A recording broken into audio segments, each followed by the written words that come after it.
Casa do Dragão entregou tudo nesse segundo episódio, cara. A conquista de King's Landing, a queda de Aemond e até cabeças rolando no chão. Mas fez algo ainda mais perigoso, matou a protagonista sem matar a personagem. Sim, meus amigos, adeus Rhaenyra a tapada e pode entrar Rhaenyra a cruel. Fala, maratonistas, eu sou o Iago e, cara, vamos entender porque esse segundo episódio é uma pedrada ainda maior do que o primeiro. Aqui a gente vai ter o retorno daquela politicagem gostosa, daquele Game of Thrones raiz que a gente tanto ama. No início do episódio a gente vê que o corpo de Jace é resgatado do oceano e levado à Pedra do Dragão. E lá, quando Rhaenyra encontra o corpo do seu filho, ela não tem a ficha, ainda não caiu, de que ele morreu. Então ela começa a perguntar pra ele por que ele traiu ela, por que ele fez isso, por que ele fez aquilo, até que ela percebe que o corpo não se mexe, que ele não responde e que de fato ela perdeu seu segundo filho. E aí aqui, cara, a gente tem uma carga dramática absurda e essa carga dramática logo nesse início é extremamente importante porque esse ponto daqui, essa situação daqui é que vai definir todo o tom dessa terceira temporada. Todas as ações, todas as justificativas, é tudo baseado aqui. E Emma Darcy, meu amigo, fez isso como ninguém. É a indicação de M certa aqui, porque essa mulher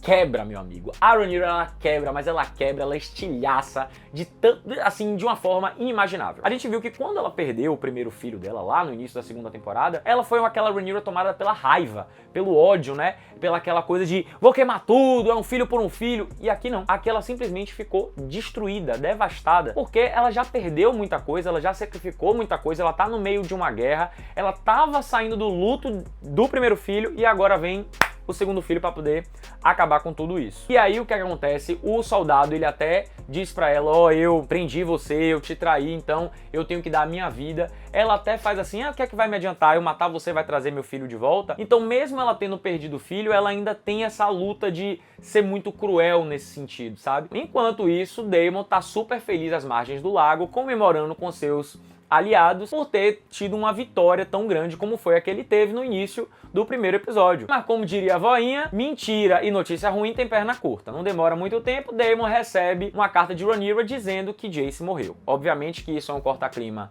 absurdo. Daemon decide fazer o quê? Voltar pra Pedra do Dragão pra poder ele junto com Rhaenyra invadirem King's Landing. Só que quando ele tá pra sair, Alice Rivers, ela meio que conversa com Daemon e diz, ó, eu ajudei vocês, fui eu que consegui os 40 mil homens de Harrenhal e o que eu quero Harrenhal. Daemon dá risada e diz, minha filha, você nem sobrenome tem, você não é casada com ninguém relevante, você acha que a coroa vai dar um castelo como Harrenhal pra uma pessoa qualquer? Rivers diz pra ele, mas cara, eu ajudei vocês, eu preciso de alguma coisa em troca. E aí Daemon diz, a gente vai lhe dar alguma outra coisa. E eu acho engraçado que a analogia que ela faz é uma analogia interessante, porque ela diz, eu tô com fome e vocês ao invés de me ofertarem comida, vocês me ofertam rubis. Cara, a gente sabe que nessa época rubi vale dinheiro, então ela poderia trocar rubi por dinheiro para se alimentar. Mas o foco dessa metáfora que ela traz é, o que eu estou pedindo, vocês não estão me dando, vocês querem me dar uma outra coisa. E isso pra mim não é interessante. Esse ponto aí, cara, ele é importante. Segura esse ponto aí de que houve essa treta entre Alice Rivers e Daemon, porque isso vai ser importante pra uma coisa que vai deixar a gente com a pulga atrás da orelha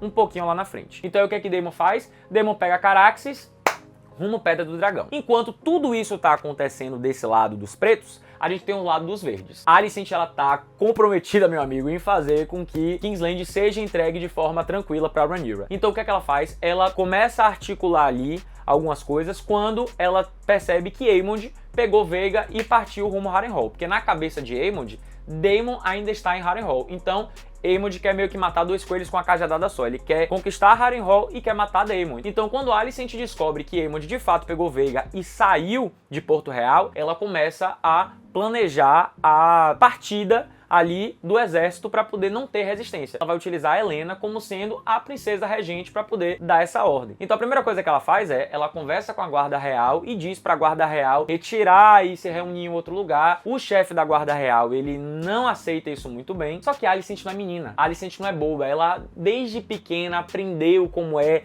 a se esgueirar pelas coisas, a entender como é que essas coisas funcionam. Então ela vai e conversa com o chefe dos Mantos Dourados. Cara, Game of Thrones é legal e Casa do Dragão é legal por isso, porque eles ficam nessas coisas que a gente acha que não tem serventia, mas tem. Na primeira temporada a gente vê que Daemon é ele que dá a relevância aos mantos dourados, é ele que promove as pessoas que estão ali agora à frente dos mantos dourados. Então, a galera dos mantos dourados, eles são muito leais a Daemon. E a Alicent sabe disso, porque ela já maldou, ela fez, essa galera aqui da Guarda Real pode querer me acusar de traição, então eu preciso de uma outra segurança. Em contrapartida, lembra que Aegon e Larys estavam fugindo e que aí no episódio passado eles foram pegos pelos aliados de Rhaenyra. No meio do caminho, a carroça acaba sendo emboscada lá por uma galera, e aí Larys e Aegon conseguem meio que fugir. Larys até meio que tenta aconselhar Aegon a ir pra floresta e ficar um tempinho lá esperando, só que Aegon diz que não, que ele vai lá pro Porto das Gralhas. Por quê? Porque ele sabe que Criston Cole tá com um exército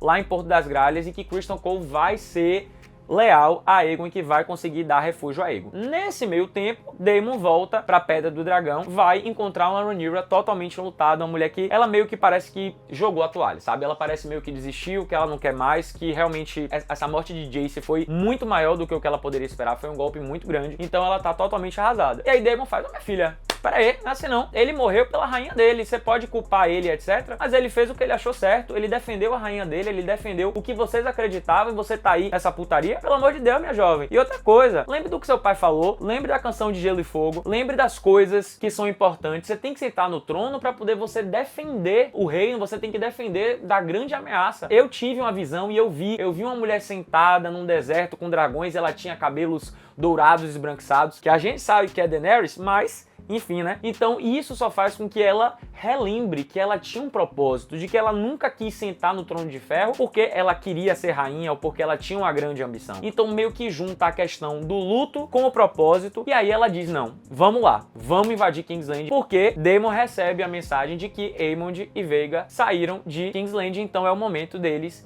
invadirem. Obviamente que quando Rhaenyra e Daemon, eles estão se arrumando e estão pra poder sair, o conselho de Rhaenyra, que nunca respeitou ela, a gente viu isso, porque ela sempre foi muito mole, ela sempre foi muito permissiva nesse quesito de controle do próprio conselho. Eles ficam, não acho que é uma boa, e ela diz, eu vou, calem a boca de vocês, já cansei de falar, agora é hora de agir. Então a gente começa a ver aí que já tem uma mudança de postura sutil, mas já tem uma mudança de postura. E quando a gente acha que não, na hora que a gente tá saindo, ela tá saindo com Daemon, ela diz, inclusive, pergunte ao guarda que tava comigo, que me trancou, como é que ele quer morrer pra poder vocês darem um fim nele. Ou seja, lembra que no início ela disse que a morte dele não ia trazer nada demais pra ela, agora ela já vai executar ele. Ou seja, tá começando a haver uma mudança interna aí. Ela começou a entender algumas coisas e começou a acordar pro jogo de fato. Só que lembra que eu falei pra vocês que Aemond foi com Veiga pra Harrenhal? Pois bem, meu brother. Aemond chega lá e ele toca o terror com essa véia da miséria, ele toca fogo em Harrenhal, inclusive ele desce de Veiga e começa a ter batalha corpo a corpo, que inclusive me impressionou bastante, porque eu não sabia que Aemond era tão bom de luta assim, até que ele chega no salão principal de Harrenhal e a gente tem ninguém menos do que Lord Simon lá sentadinho na dele, ô meu Lord, ou não sei o que, na vibes dele, eu não vou me opor a você, fique tranquilo, só que meu brother, ele não sabe que Aemond é doido. Então na hora que ele se aproxima, que ele vai tentar conversar com Aemond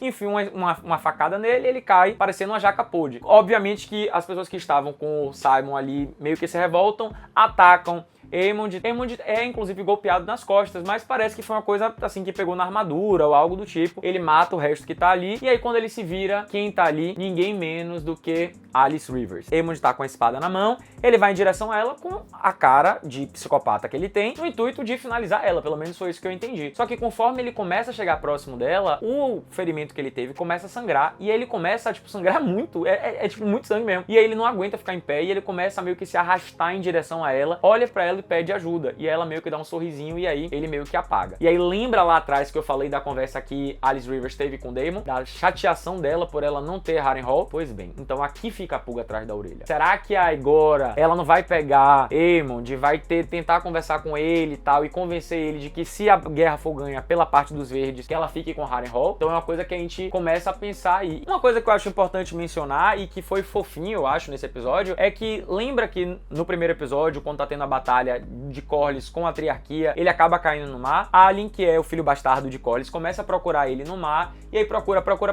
achou. Corlys tá vivo, ele olha, vê toda a sua frota destruída, vê todas as suas conquistas destruídas, e ele até diz assim uma frase que é engraçada: se isso aqui é vitória, eu espero nunca mais ver outra. E aí conversando, Corlys chega pra Alyn e diz, eu não tenho mais o que eu possa lhe oferecer a não ser o meu nome. E aí Alyn diz pra ele, cara, isso pra mim é melhor do que qualquer tesouro tesouro do que qualquer riqueza. Uma coisa que é interessante pensar é de que Corlys, ele sempre foi muito fiel, entre algumas aspas, a Rhaenys. Ele amava a Rhaenys muito. E eu acho que parte do motivo pelo qual ele não assumiu os filhos bastardos era justamente por conta desse carinho que ele tinha por Rhaenys. Só que agora que Rhaenys morreu e agora que ele meio que tá tentando se reconectar com os filhos bastardos, trazer o nome Velaryon pra eles é uma coisa interessante. Mas, saindo do momento bonitinho, a gente chega no momento que a gente queria ver nesse episódio, que é, de fato, a invasão de King's Landing. Porque Caraxes e Syrax chegam, né, com Daemon e Rhaenyra. De fato, quando os dragões chegam lá, a guarda do lado de fora realmente não está mais lá, então o pouso dos dragões é feito de forma muito tranquila. Daemon e Rhaenyra, eles entram a pé pelas portas do castelo. Quando eles entram, a guarda real, que estava lá envolvida com o primeiro guarda que a Alicent falou e que ela sentiu que ia ser traída, traz resistência. Então, Daemon finaliza todos eles. Espada pra lá, espada pra cá, espada pra lá, espada pra cá. Tudo maravilhoso. Até que eles chegam no salão principal, que tem o Trono de Ferro. Quando Rhaenyra tá caminhando para o Trono de Ferro, para sentar no Trono de Ferro, aparece um volume grande de guardas da Guarda Real. E aí dizem, vocês não têm direito, se rendam, então vão morrer, e etc. E aí realmente não vai dar para eles dois, né? É 2 contra vários, até que eles ouvem um marchar de vários soldados. E aí quem é que chega lá? Os Mantos Dourados. E aí os Mantos Dourados deixam muito claro de que eles são leais a Daemon, e aí forçam que a Guarda Real acabe se rendendo. E aí nesse momento agora que King's Landing foi tomado, precisa se organizar a casa, né, para poder entender o que é que tá acontecendo ali. Daemon vai atrás de Aegon, porque Rhaenyra diz, eu preciso de Aegon morto. Só que aí Daemon descobre que Aegon e Larys já tinham vazado há muito tempo dali, assim como Alicent e Helaena também vazaram. Eles decidem ir lá nas masmorras para poder ver qual é a galera que tá presa, né? Para poder ver quem é que tá preso de fato, quem são os aliados de Rhaenyra que estavam presos, e aí esses aliados são soltos. Inclusive, Rhaenyra agradece a todos esses aliados pela,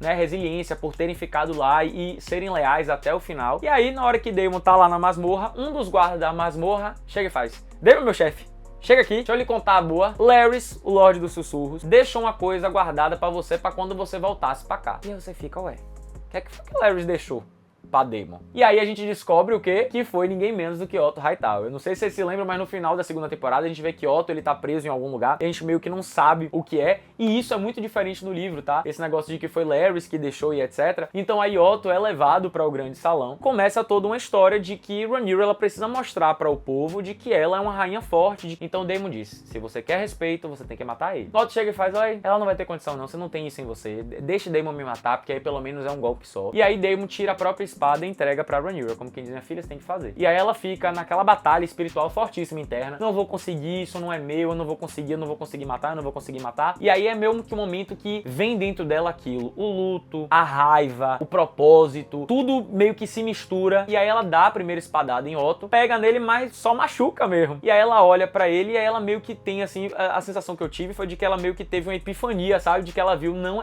é isso, eu tenho que fazer. E aí ela, tchá, corta a cabeça de Otto fora. É uma cena, inclusive, bem forte. É uma cena que eu fiquei feliz, não vou mentir.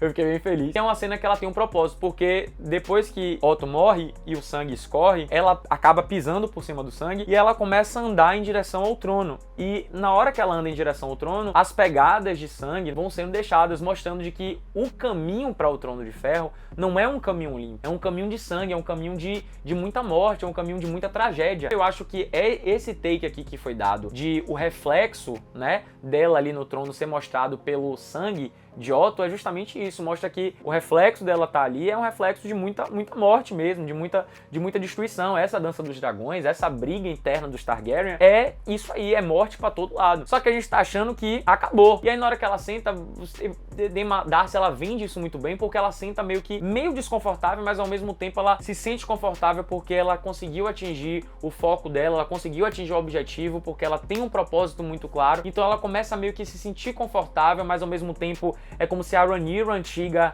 ainda, né, tivesse ali meio que com a batalha com essa nova Rhaenyra, até que quem aparece sendo trazida pelos guardas, Alicent e Helaena. E aí Alicent vê o pai dela morto ali. No primeiro episódio, no final da segunda temporada, meio que deixa aí que talvez elas duas pudessem ter uma reaproximação, o vínculo de amizade delas pudesse ser restabelecido de alguma forma. Só que agora com a morte de Otto, talvez isso seja totalmente impossível e agora a Alicent ela tenha uma nova postura frente a isso. E aí eu acho que o momento mais interessante é esse olhar entre Alicent e Rhaenyra. A gente vê que Rhaenyra ela começa com aquele olhar meio de, cara, não queria ter feito isso, e aí o olhar dela vai mudando, como se essa Rhaenyra velha, essa Rhaenyra antiga, mole, ela fosse morrendo e fosse dando lugar a uma Rhaenyra muito mais forte, muito mais firme, que vai ter decisões muito mais brutais e muito mais, né, pesadas. É a história, a Rhaenyra cruel, como ela vai ficar sendo conhecida. Então, eu acho que esse episódio, ele começa com a morte e ele também termina com a morte, mas no caso uma morte simbólica. E aí a galera meio que falou aí sobre, né, a questão de que é muito diferente do livro, e cara, é diferente do livro, porque no livro mostra que Rhaenyra ela sentou de uma forma muito mais firme, muito mais,